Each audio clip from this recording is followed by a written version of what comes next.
Welcome to Elections 101 in 5, brought to you by YIGA Africa and supported by the UNDP. I am Samson Itodo, and let's get started. Do you know when violent disruption may not lead to inconclusive election? Not all violent disruption of elections may lead to inconclusive elections. We went to the streets to ask Nigerians what they think about this question. Here is what they told us. When they postponed the election, that is where the ringing of the election started. But whereby you can do the normal thing at the right time, it's nothing like inconclusive. When the electoral empire is not being certified. Okay, it's the same thing. It's not today that we have been seeing violence. I only pray that we'll see peaceful election in this. God will give us good president. Interesting. In the previous episode, we considered the first four scenarios where supplementary election may hold in line with the margin of lead principle. If those number of people who collected their PVC is above the margin of lead between the two leading candidates, INEC will not declare a winner until supplementary election is conducted in the affected polling units. Again, that's an explanation of what the margin of lead principle means. Now, based on INEC guidelines, not all disruptions will lead to supplementary elections. INEC has outlined additional procedures for determining where supplementary elections may not hold despite violent disruption of elections. So, what are these, procedures or mechanisms?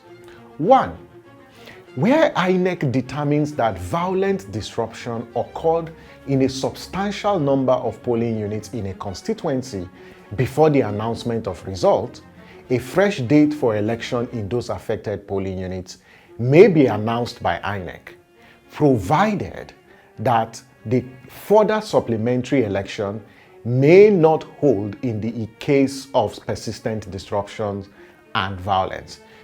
The second is that where a violent disruption occurs after announcement of results and ballot papers and result sheets are destroyed, the guideline says INEC collation officers and returning officers will regenerate the affected results from the electronically transmitted results or results from the IREF portal, or even duplicate hard copies that are available, and then the returning and collation officers will fill new replacement result sheets with the approval of the resident electoral commissioner, and then they proceed with the collation of results. The third is that where result sheets are snatched or destroyed before they arrive at the collation center, the collation officer or the returning officer will regenerate the affected results from the electronically transmitted results on the BVAS or on the IREF or duplicate copies,